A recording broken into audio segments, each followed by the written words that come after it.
What a night in the NBA, including a huge upset, the New Orleans Pelicans getting past the Phoenix Suns, but Devin Booker is hurt. What does that mean for the Suns? Plus, the return of Bubble Jimmy Butler and dueling dads at the Minnesota Timberwolves game, which might have been the highlight of the whole night. It's all going to be right now here on the Locked On NBA podcast. You are Locked On NBA, your daily NBA podcast. Part of the Locked On Podcast Network, your team every day. Hey there, welcome back to Locked On NBA on a Wednesday. Thank you for making this show part of your daily routine, part of your first listen every day. Thanks for downloading it, taking it with you in the car. We know everybody's going back to work. Forget Sports Talk Radio. Download this, download our local shows, and you're all set for your commute. And watch the show on YouTube on Wednesdays here in the Locked On NBA podcast. I am John Karalis, co-host, and I host the Locked On Celtics podcast. Find me on Twitter at John_Karalis. And I'm Jake Madison at Nola Jake on Twitter and the host of the Locked On Pelicans podcast. What a convenient day to have you as a co-host. It's gonna be a late night recording this and then Locked On Pelicans after. And these are just in general, this was one of those nights that's like basketball is so much fun. There were good games, big plays, and then just cool random moments throughout it. Like I loved everything about Tuesday night. Yeah, Tuesday night in the NBA, first round of the playoffs, all kinds of fun stuff going on, including Jake's NOLA Pelicans getting it done against the Phoenix Suns, 125-114, a monster game from Brandon Ingram, 1 assist shy of a triple-double, which would have been his first, 37 points, 11 rebounds, 9 assists. All the closing plays down the stretch in the fourth quarter coming from Brandon Ingram and the Pelicans. But the big story, before we get to Jake's massive celebration, the big story is Devin Booker, who had 31 points at the half and was just cooking like you've never seen him cook before, doesn't return because he's dealing with a hamstring issue. Now this, Jake, could be a game changer. Let's just play our real or fake. We do real or fake game on Wednesdays. Let's just dive into a real or fake right here and say that an extended absence from Devin Booker torpedoes the Phoenix Suns championship hopes. I think it's absolutely to a certain degree. I think this first round series is going to be harder. They're probably still expected to win, but yeah, I think it's kind of real. It's going to be tough right now. You saw how bad they looked in this game without him there. And I know they've been good this year without him, but I don't know, man. Like they just lost to the 8th seed that has 30 something wins. And this is a team with 60. Like that needs to be really concerning. And the bigger thing is like, it's not just like an extended absence. Maybe he misses a couple of games. The way he was on the sideline looking so angry and so upset makes you wonder the severity of this. And Monty Williams given that in-game interview saying, we'll see after the game. Like those are the type of words and the kind of body language that makes me concerned. Yeah, I just think he's such a competitor. Like, I mean, the injury at that point, I'll go the other way and say he's probably sitting there so pissed off because he's like, I feel fine. And they're going to be like, no, you're not playing. And he's pissed off on the bench, feeling fine, and feeling like a little twinge, but just wrap me up, put that ace bandage around. And it's the right hamstring. It's not the left hamstring that gave him issues earlier in the season. Important distinction. But he could have very easily been pissed off because he wanted to play and was told no. So, and hamstrings are tricky. So who knows how this is going to go? And obviously, people probably like, yeah, John, of course it's going to torpedo their championship hopes if he can't play in the entirety of the playoffs. But I guess the question is to what degree does the absence of Devin Booker hurt them? Do they fall flat in the first round? Do they lose potentially in the second round if he can't go? We don't know, and this is all just rampant speculation. But I think in the first round here, I still think the Suns can get past New Orleans. And no disrespect to the New Orleans Pelicans intended here, but part of why they were able to win this game is that the Phoenix Suns just kind of forgot how to play basketball for a significant stretch, and completely falling asleep in transition and giving up a layup. Jay Crowder throwing the ball, randomly just throwing it away and turning it over, and defensive lapses that just don't make any sense. It was down the stretch, the Suns, the absolute best clutch team in the league this like year, historically by good, like like a ever, mile. basically. By like a mile. It's like first place is up here and second place is on the floor. Like that's how good they've been. This was the exact opposite. So I think a little bit more normal play, even without Devin Booker. And at least this comes down to like maybe a final shot or something. Maybe, I think there's two sides to this game in particular, right? Like you still got an amazing performance out of him in the first half, 31 points. He made 7 threes. He was on fire after dapping up the little baby on the sideline there, which was just like the cutest moment ever. Pretty much like that had to be one of the most awesome, like in-game things I've ever seen after on the floor making a long two. But you saw New Orleans make some really good adjustments in this. They came out really flat in game one of this series. They didn't use Jackson Hayes in any sort of right way. And then he played more minutes in this one, basically in the first half than he did all of game one, and became a bit of a difference maker for them, being able to hit shots, being a vertical threat, grabbing a couple of boards, and doing some things that Phoenix didn't seem really prepared for. You saw Jonas Valanciunas be a lot more physical with DeAndre Ayton, and he was really bothered by him in game one. And then you saw Brandon Ingram step up, right? Like that might be the biggest thing here. If this is a superstar turn in a sense for Brandon Ingram, 37 points, 11 rebounds, 9 assists, I don't know. That can make this series a lot closer as long as Devin Booker's not in there. If Booker's healthy, I'm not going to go so far and be like, they're going to really be bothered by New Orleans. I'm realistic here, even though it's a team I root for and a team I cover, but there's still enough threats, and offense was the problem in game one, and they definitely figured that out in game two. You saw CJ McCollum hitting his shots. You saw them use lineups with way more spacing out there. In rookie Trey Murphy, you had rookie Herb Jones hitting shots. Jose Alvarado, the undrafted rookie, was hitting shots. Man. If those guys continue to step up a little bit, I think that helps. Can you rely on these rookies in a 7-game series?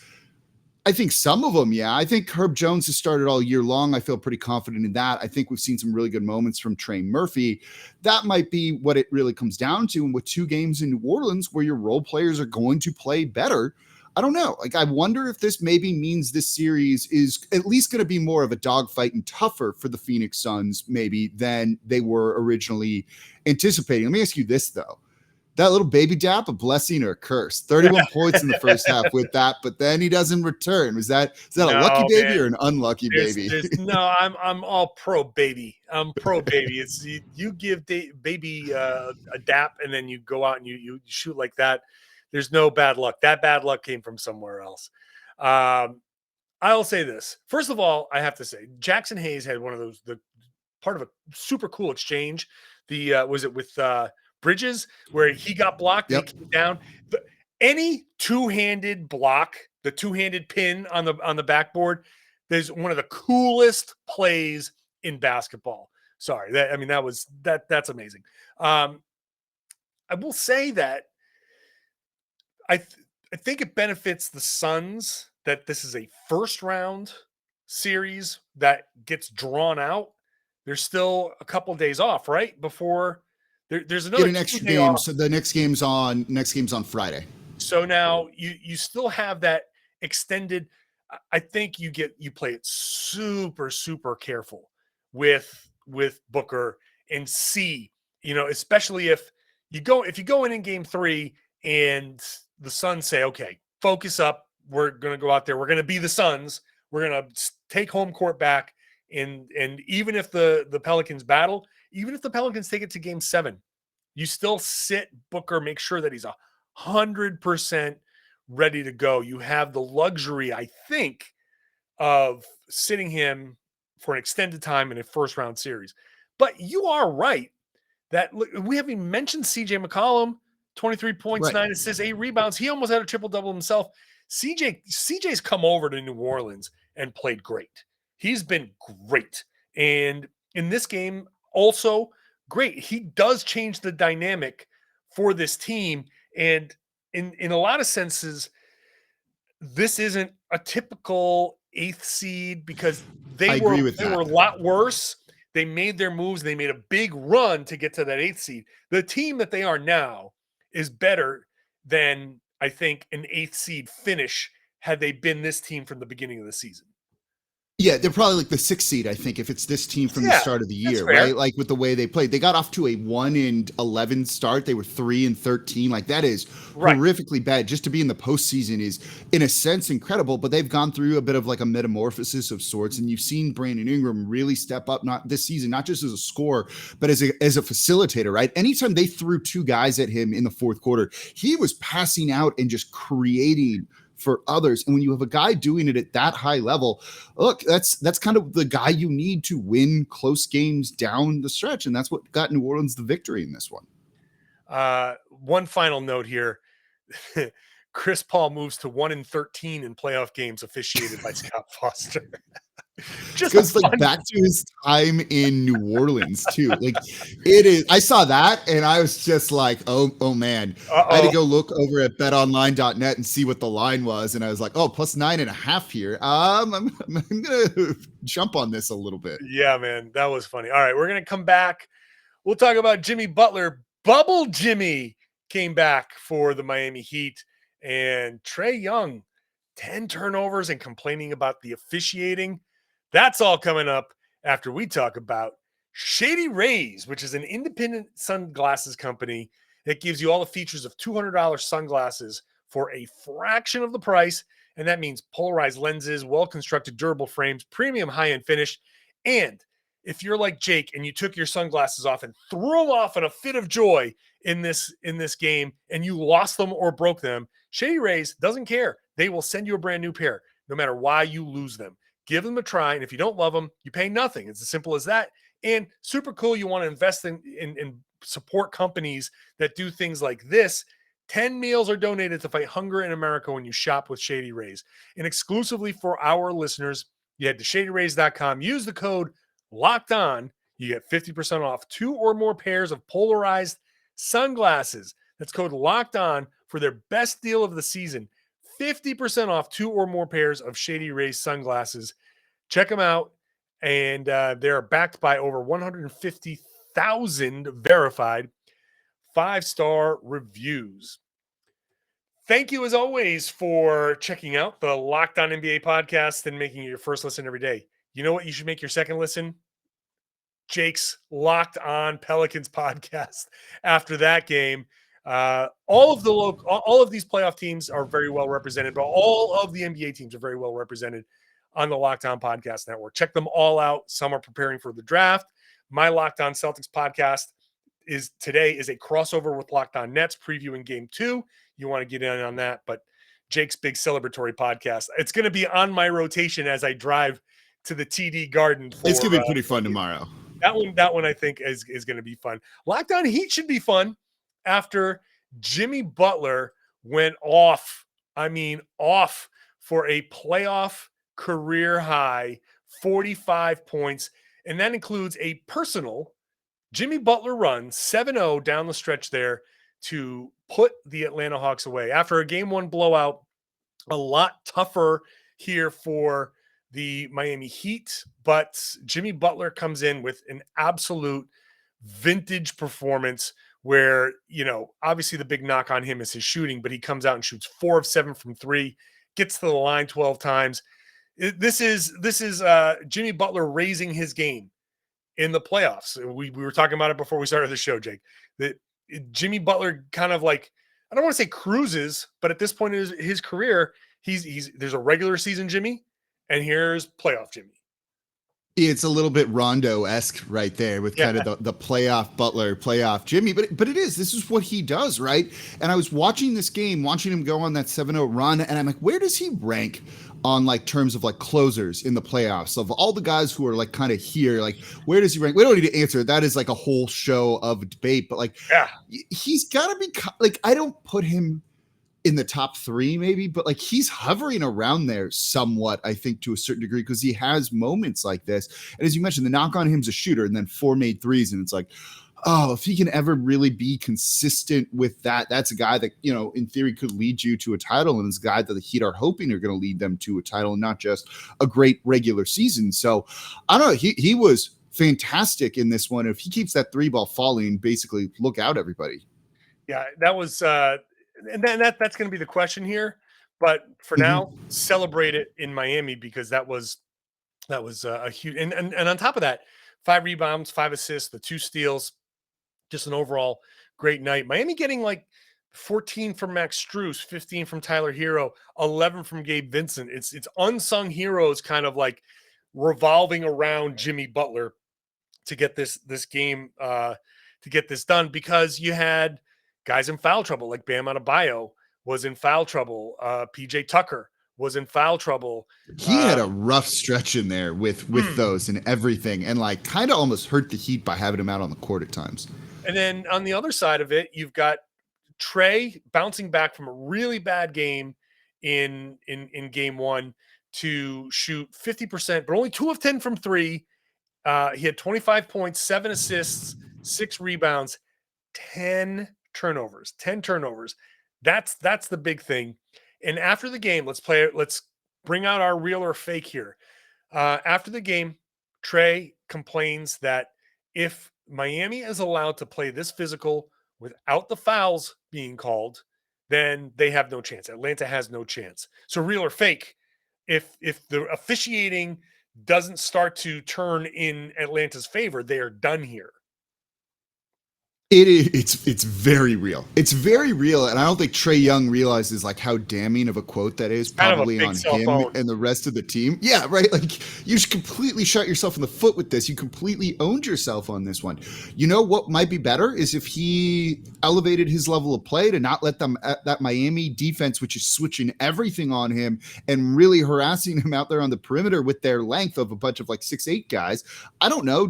Deal with it better than that, right? Like, a lot of those are just him not able to kind of handle that sort of length. So yeah, if you're not going to get foul calls on things that aren't fouls for some of them, maybe you can get 1 or 2 more, right? You're going to lose the game. And that's more of a knock on you and your style of play and the way you're playing right now than it is on like, oh, we got a refereeing problem, I think, to a degree in the NBA. This ain't it though. Let me see. The first quarter of so I'm watching. I'm there at Celtics Nets, and that first quarter takes 32 minutes because there's 18 foul calls. The first quarter of the game we're going to talk about next is awful. 42 minutes. Awful. The Timberwolves and Grizzlies, 42 minutes worth of, because of so many fouls. I don't think Trae is going to win anything here. Because if there's any sort of thing that we see out of the first few games of these series is the early kind of, we need to start calling all of these fouls because we're trying to like make sure nothing goes crazy here. That's taken all the flow out of the game. And playoff basketball is just physical, man. It's just more physical. It's a different animal, right? Like it's entirely different than the regular season. We all agree with this, whether it should be or not, it is, right? Like, this is, as you said, it's just a complete self-own on him. Like, I don't know, do something different, play better. It's really that simple. Like, this isn't, don't get bailed out. I don't know. That quote rubs me the wrong way. Yeah. I mean, it definitely does. And part of why Trae was 2 of 10 from 3 is because the shots that he was missing were kind of quick, super long, like 30-footer, because he was terrified of that defense. He had no lane to drive. They forced him into those with really good defense. Yeah.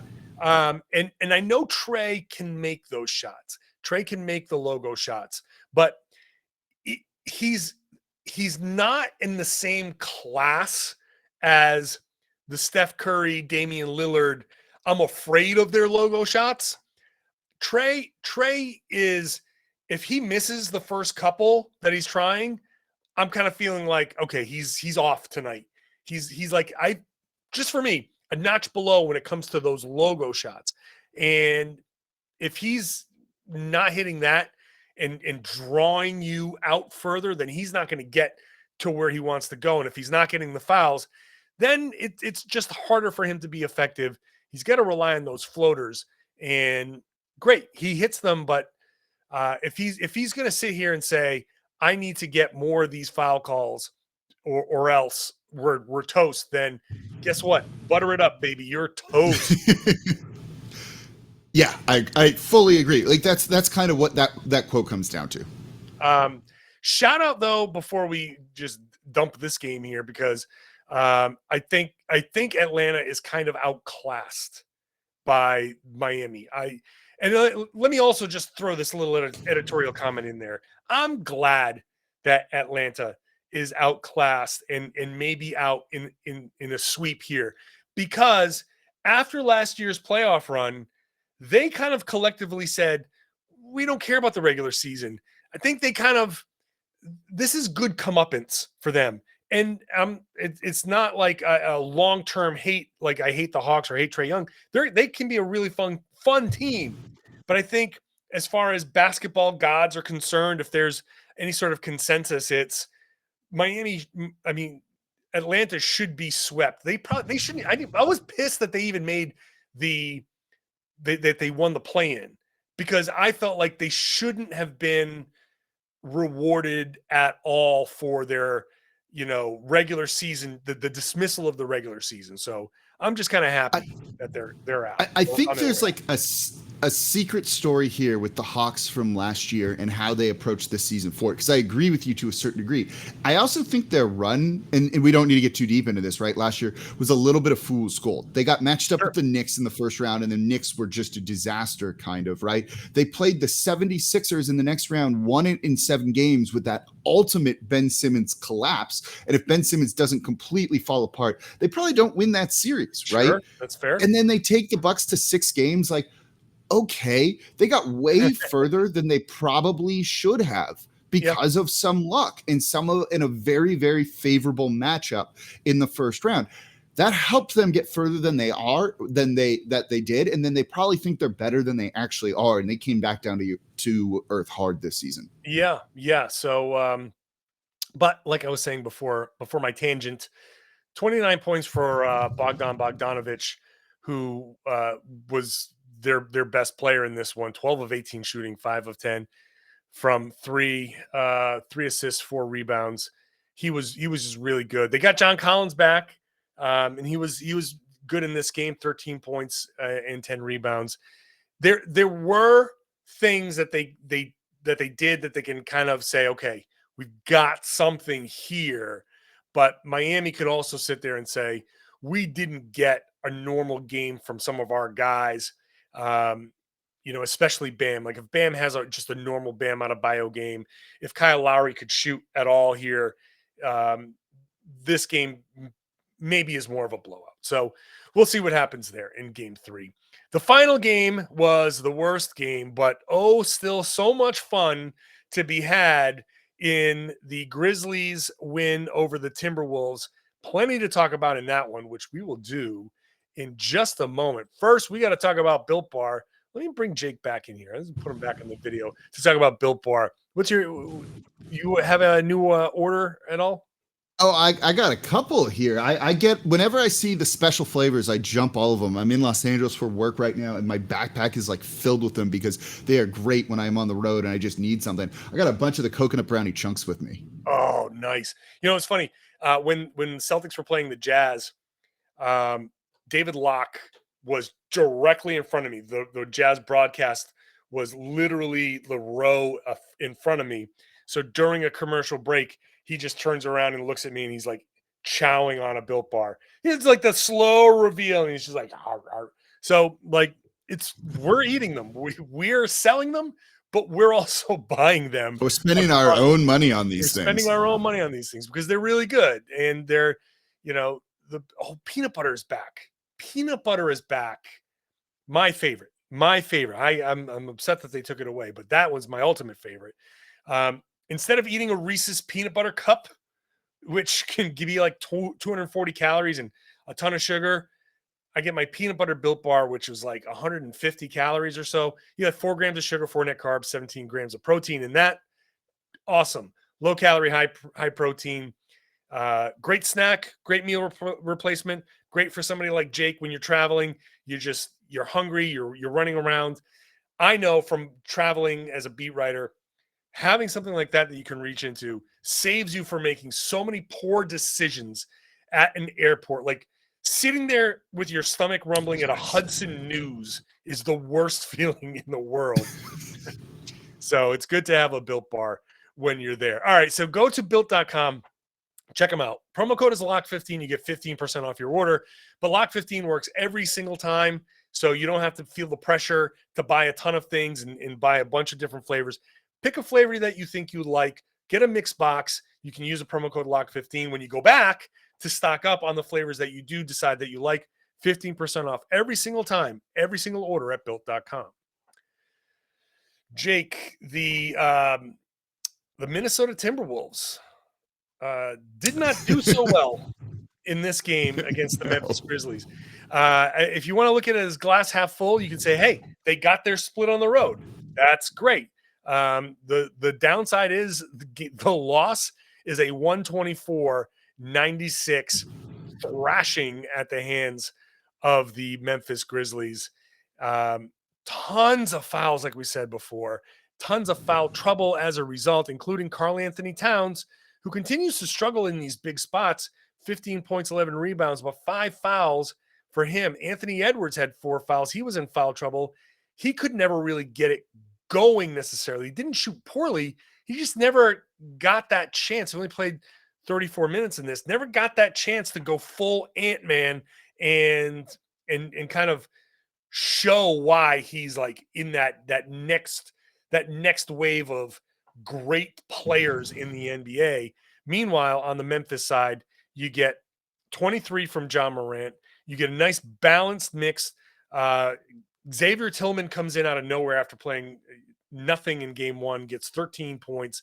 JJJ gets 16. Desmond Bane gets 16. Brandon Clark gets 13. Zaire Williams gets 13. Just balance around your superstar who Morant. Which is what they do. 1 rebound shy of a triple-double there. Yeah, look, this is what the Grizzlies do, right? Like they have that depth there. They do it defensively. Taylor Jenkins, their head coach, really impressed me in this one, really shortening his rotation and going with the guys that needed to play. And I thought that was a real big one. Steven Adams didn't play in this game pretty much at all. 2-3 minutes of action. And I think that was a really big thing for him out there to go with the right type of playoff rotation that was going to win them this game. And they went out and they did it pretty much. And yeah, that's kind of like all it was. You knew after they lost that first game at home when they were so amped up for that one with the season they had that they were going to come out and there was almost no way that they were going to lose game 2. No, not at all. And that's just look, you lose game 1. You feel like you don't play your best, and so you come back and you put a thumping on the other team.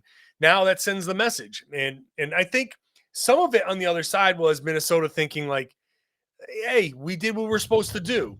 I really do think like Minnesota is the type of team that would sit there and after game 1, after winning that game, saying we did our job, and then coming into game 2 and being like, "Oh, we'll just go back home and start winning those games." Like I can't say that. That's 100% speculation, and it could be Minnesota fans can sit there and be like, John, you're being completely unfair with that.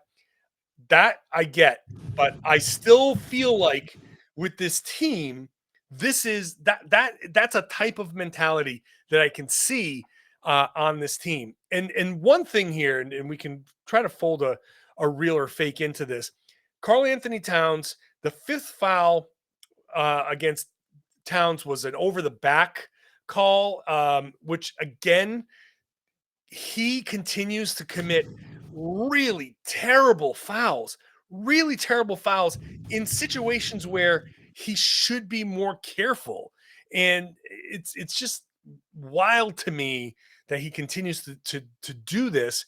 And so my real or fake question to you here would be, until these key players in Towns and Edwards, Towns especially though, until they figure out how to play with fouls, this team now, next season, whatever season, they're never going to go anywhere until Karl Anthony Towns learns how to play situational basketball, especially when he's got fouls. Yeah, they were a team that didn't do this a ton during the regular season. They were actually pretty decent when it came to committing fouls and things like that. And so, yeah, to see them in the playoffs kind of falling apart with this, it's really going to hurt him. Towns averaged on the season, I think it was like 3.5 per game. To see him kind of what he's doing. And don't forget, right, he fouled out of that Clippers play-in tournament game that they still managed to win too. Like, on some really dumb ones down the road that didn't cost them there because the Clippers absolutely collapsed. But against a good team like the Memphis Grizzlies, you're going to get burned if that's the case. And that's definitely something they need to figure out. And look, we're kind of waiting for Towns to like arrive on the big stage right now. It feels like we want a little bit more from him. You're not going to get that if he's not out there playing because he's on the bench with foul trouble. Yeah, no, this is kind of an eye opener because a lot of people have picked Minnesota in this series. Now, they did do their job. They did steal home court. And so I don't want to take this blowout and say, now here's Memphis being Memphis and this series is over. Memphis can go home and just hold home court and play like they've played, and they've shown at home how different they can be. And you'll get better performances than what you're getting from some of these role players here. And like D'Angelo Russell didn't really show up in this game. And, Patrick Beverly didn't really do much in this game. And he was a minus 26 or, no one really had a good game for the Timberwolves. Naz Reid has to do a lot more. If he's going to be pressed into service, he has to be better. So they can go home and these role players can play better at home, like the cliche goes. And who knows, this series can change. But for now, I continue to be a little disappointed just in the lack of just awareness that is going on right now. And it's something that can be fixed, but for now, that doesn't sit well with me. The way he's been fouling lately, it's been bad. Yeah, I agree. So, all right. So, the best part of this game, honestly, didn't even happen on the floor. The best part of this game was the sideline report where T. Morant, Ja's dad, and Karl Towns Sr. just got into a big trash talking, but like I will not try to do it justice. Just the back and forth between those two. I guess here's a real or fake question. These two need their own show. Oh, yeah. Like, can you imagine, they have like the Manning cast. If you had these two on a broadcast for this game, and they were drawn back and forth in game 1, too, and they decided to really broadcast it on NBA TV in this one. And it was kind of fun. I don't think they were amazing trash talkers. I'll be honest. I was a little bit disappointed. They were trying to like watch the game. They're trying to kind of deal with all of this. It wasn't like one of those things when they're going up and they're on the mics and they're just trashing each other. And you're like, oh, wow. It was two dads kind of going at it. And I kind of like the like playful and like almost wholesome nature of it. So like, I wouldn't watch that for the whole game, but I would watch whatever they do for a little bit for sure. Mic them up, sit them next to each other, and just put the feed somewhere on TNT Plus or whatever thing that they have. Like sometimes on League Pass, or they have like the one you can watch like the Statscast or something like that. Yeah, you can watch. They have the camera on top of the back. You can get the watch Dadcast now. Yeah, let's just do a Dadcast. I think a Dadcast would be great. You just put it a little. It's very simple. You mic it up. You understand that they're. You tell them whatever you say is going to go out. So just be careful. But you're free to kind of like talk whatever crap you want because it's going to be on a little internet feed. I think that would be very popular. You just sit them next to each other during a game and just let them go. Imagine the ratings that gets if it's like a crunch time game and it's like final 5 minutes. They're within a point or it's tied. I would tune in for the final 5 to listen to that. If it's like a blowout either way, I'm not sure if I want to hear that because it's just going to be brutal for one of them. But a close game with like game 7 of that, oh, that would be so much fun, actually. I would love that. All right. So, yeah, I don't know. You got anything else with this game? I'm kind of done with this game. I'm game 3 is going to be really interesting to see how much they bounce back. I thought Taylor Jenkins did a great job, like you mentioned, just saying, okay, Steven Adams not working. Have a seat. We're going to go a different route. That's really great. Really great coaching. You've got really great coaches on both sides. So I am looking forward to see what game 3 adjustments are going to be made from both sides. But yeah, to me, it just boils down to Karl Anthony Towns. Ja was awesome. He did take a shot to his thigh, and I'm just curious if that deep thigh bruise is going to be an issue for him. Because it's one thing like during a game to play with that, but you get back into the locker room, you take your shower, and you go home, and by the time he gets into bed, that sucker's going to be screaming at him. He's going to wake up in the morning, and that sucker is going to be very, very stiff. So, something to watch for. Like that's going to be tough for him to work through when it comes to game 3. Yeah, absolutely. Those injuries, man, like hate to see him in the playoffs. Ban injuries, please. But it's one of those things when you're out there, if you're playing, you got the blood flowing, you can kind of keep it going. And then once it starts to just like kind of cool off a little bit, can definitely be a big deal. All right. Well, that's going to do it for us. Make sure you're listening to Locked On Grizzlies, Locked On Timberwolves, Suns, Heat, Hawks, and Pelicans for all of your in-depth recaps from the night in the association.